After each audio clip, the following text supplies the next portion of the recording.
Hello everyone, welcome back to One Direction. मैं हूं प्रदीप। तो गाइस कैसे हैं आप लोग? गाइस आज हम रिएक्शन करने वाले जोकर चैनल से ना खाने को दाना ना धोने को पानी, Pakistan funny reaction and Pakistan public reaction and Pakistan funny roast and Pakistan roast and Pakistan thug life. तो गाइस वीडियो देखते हैं कितनी एंटरटेनमेंट और कितनी मजेदार होती है। तो गाइस इस वीडियो में मेरा रिएक्शन कैसा लगा आपको वही कमेंट करके बताना। और गाइस जो मेरे वीडियो पे नए लोग हैं प्लीज गाइस लाइक करना, कमेंट करना, शेयर करना, सब्सक्राइब करना एंड बेल आइकन प्रेस जरूर करना कि आपको नोटिफिकेशन में मेरी रिएक्शन वीडियो मिलती रहे। और गाइस मैं आपको ऐसे ही एंटरटेन करता रहूं। तो गाइस स्टार्ट करते हैं वीडियो बिना किसी बकचोदी का। Let's go. सर, हमारे एक्स मिनिस्टर शेख रशीद साहब ने इंडिया को धमकियां देते हुए कहा है कि हमारे पास ऐसे न्यूक्लियर मिसाइल्स हैं कि इंडिया के जो मंदिर हैं वो खामोश हो जाए, इंडिया के मंदिरों में कभी घंटियां ना बजे और इवन के इंडिया में कभी घास भी ना उगे। आप उनकी स्टेटमेंट पर क्या कहना चाहेंगे कि इस वक्त पाकिस्तान की जो मौजूदा सूरत हाल है, हम इस कंडीशन में हैं कि हम इंडिया को इस तरह की धमकियां दे सकें? ये खाली गिदड़ भभकियों से ना तो जंगें जीता जाती हैं,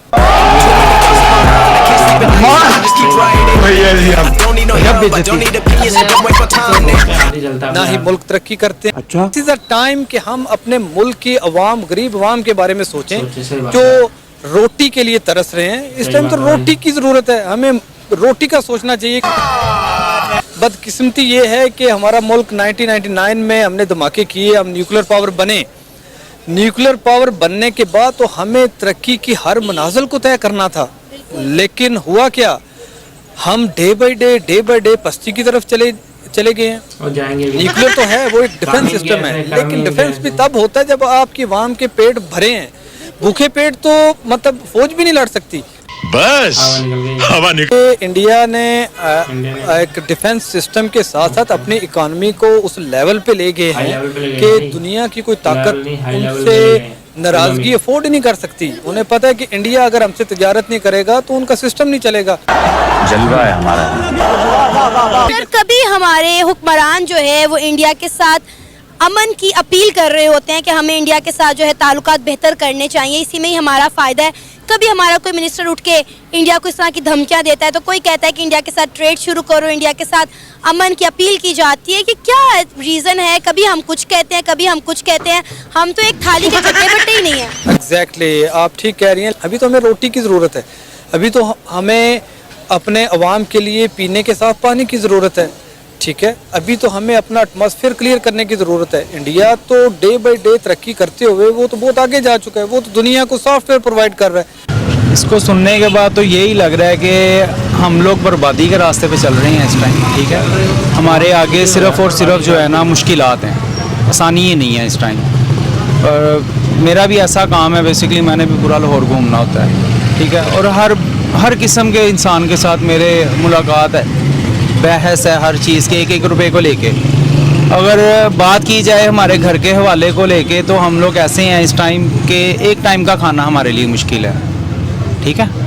और इन लोगों को अगर थोड़ी सी भी शर्म और गैरत होना तो इस चीज़ को लेके चले मुल्क को, लेकिन इन्हें सिर्फ अपनी भरी हुई है, एक दूसरे का गिरेबान पकड़ रहे हैं, ठीक है, गरीबों को मार रहे हैं। यहाँ से इवन अगर हम हिंदुस्तान की बात करें, इंडिया एक ऐसा मुल्क है तो हमारा दुश्मन मुल्क, वो इस टाइम तरक्की क्यों कर रहा है? क्योंकि हर चीज़ उनके अपने मुल्क में बन रही है, हर एक चीज़। और हम लोग होते हैं कि दूसरों की तरफ हमारा ध्यान है, भाई यार वो फ़लाँ मुल्क है वो ये काम कर रहा है, हमारे मुल्क भी होना चाहिए।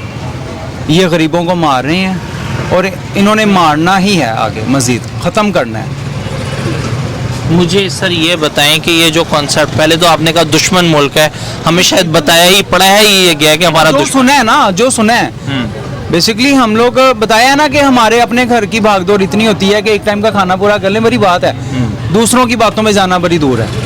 इवन कि हमें अपनी भाग लगी हुई है, भाई अपना घर देखो, अपने बच्चे कैसे पालने हैं। समझ रहे हैं इस बात को कि हम लोगों को इतना टाइम नहीं दिया जाता कि हम लोग भी कुछ देख सकें।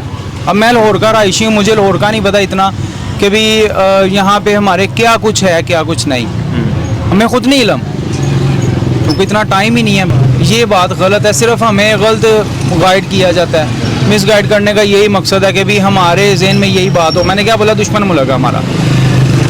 जो सुना है, जो बड़ों से सुना है, जो देखा है, बस उसको लेके मैंने भी यही बात कर दी। और इसी तरह ही है, जैसे मेरा कोई दोस्त होगा मैं उसे भी यही बताऊंगा, यार उसकी बात ना करो, वो तो हमारा दुश्मन मुल्क है।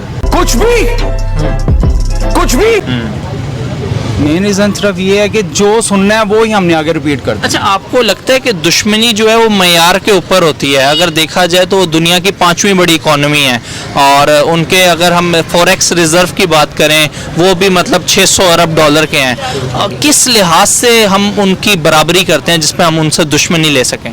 नहीं, बराबरी तो हमारी नहीं बनती किसी के साथ भी, क्योंकि हम जिस मज़हब से हैं दुश्मनी ना, किस चीज़ की है? दुश्मनी यही है कि भी शुरू से सुनते आ रहे हैं कि भी वो दुश्मन मुल्क है। वाह बेटा, लगता है तुम गू खा के ही मानोगे। अगर ये चीज़ देखी जाए, अगर इंडिया दुश्मन मुल्क है तो फिर नॉन मुस्लिम भी हैं यूरोप कंट्री, वो भी हमारी दुश्मन मुल्क है। पाकिस्तान के एक्स मिनिस्टर शेख रशीद साहब इंडिया को धमकियां दे रहे हैं कि हमारे पास ऐसे ऐसे न्यूक्लियर मिसाइल्स हैं कि हम इंडिया के मंदिर जो हैं खामोश करवा दें, वहाँ पर कभी घंटियाँ ना बजे, वहाँ पर कभी घास ना उगे। क्या कहेंगे आप उनकी स्टेटमेंट पर? क्या पाकिस्तान ऐसी सूरत हाल में है कि हम इंडिया क्या किसी भी मुल्क को धमका सकें? देखें, आप अमेरिका से आ रहा है जनाब जी, आपका ये एटॉमिक मिसाइल डिफ्यूज करने वाला बंदा, वो आके सारा कुछ चेक करके गया। पहली बार पाकिस्तान के एटॉमिक जो अपने हैं ना न्यूक्लियर जो बेसिस हैं उनको आके इन्होंने चेक किया है। सर, आप क्या कहेंगे उनकी स्टेटमेंट पर? शेख रशीद बोंग है, तो उनकी बात को सीरियस लेना ही नहीं चाहिए। और अगर अल्लाह ना करे कोई ऐसा मामला तो होता है, अगर वो करते हैं तो हम इंशाल्लाह भरपूर उसका जो है ना, हमारी पाक आर्मी इससे मतलब स्टेबल है अल्हम्दुलिल्लाह। क्या हुआ, हमारी मईशत जो है ना डाउन चल रही है, लेकिन पाक आर्मी स्टेबल है कि हम जो है ना उसकी मुंह तोड़ जवाब दे सके। सर, जंग करनी ही क्यों है? जंग, आपको पता है कि एक जंग किसी मुल्क को कितने साल पीछे ले जाती है, और ये जो दौर है ना, ये वेपन की जंग का दौर नहीं, ये मौशियत की जंग का दौर है। और इस दौर में अगर इस जंग में देखें तो मुझे लगता है कि इंडिया हमसे जीत चुका हुआ है।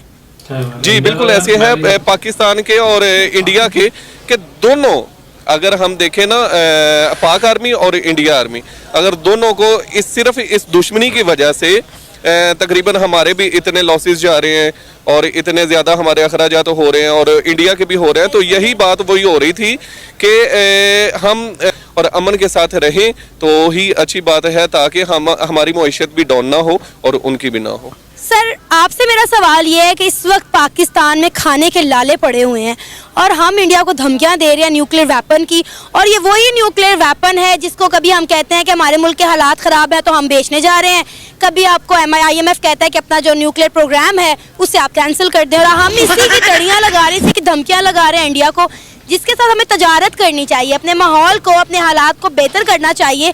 हम उन्हें न्यूक्लियर वेपन की तड़ियाँ और धमकियाँ लगा रहे हैं।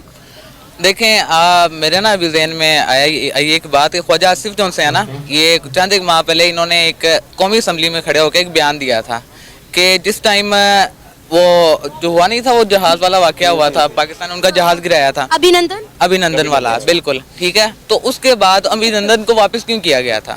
ख्वाजा आसिफ साहब कहते हैं जी कि हमारे एक जर्नल हैं, वो आए और आके उनकी टांगे काम पर नहीं थी सीरियसली, और वो आके इमरान खान को कहते हैं भाई बचा लो। हम लोग 15 दिन से ज्यादा लड़ नहीं सकते।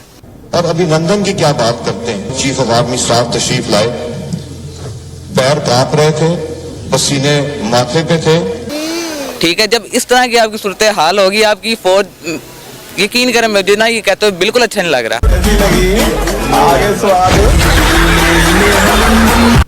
हे गाइस, आई होप कि आपको वीडियो बहुत ज़्यादा पसंद आई, क्योंकि गाइस ये वीडियो थी काफ़ी मज़ेदार थी और काफ़ी एंटरटेनिंग थी, और काफ़ी चीज़ें कुछ ऐसी हैं जो पाकिस्तान बोल रही है कि इंडिया को हम नीचे दिखा सकते हैं, मगर क्या करें, वो यार पाकिस्तान पे ऐसा क्या है जो इंडिया को पीछे छोड़ जाए? कुछ है नहीं, कुछ रखा नहीं गया पाकिस्तान में, सब बर्बाद हो रहा है धीरे धीरे।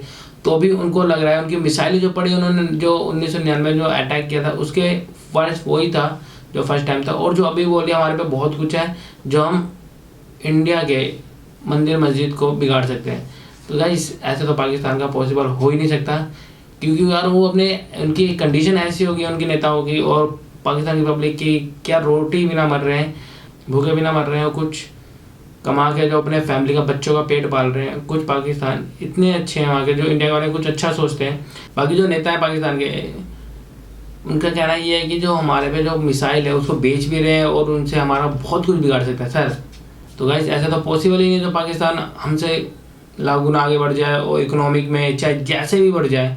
तो गाइज आज इकोनॉमिक की बात करें तो आज हाई लेवल हो रखा है इंडिया का इकोनॉमिक, और बहुत ज़्यादा पाकिस्तान से आगे हो चुका है, जो पाकिस्तान को 30 से 35 साल लग जाएंगे इंडिया की बराबरी करने में।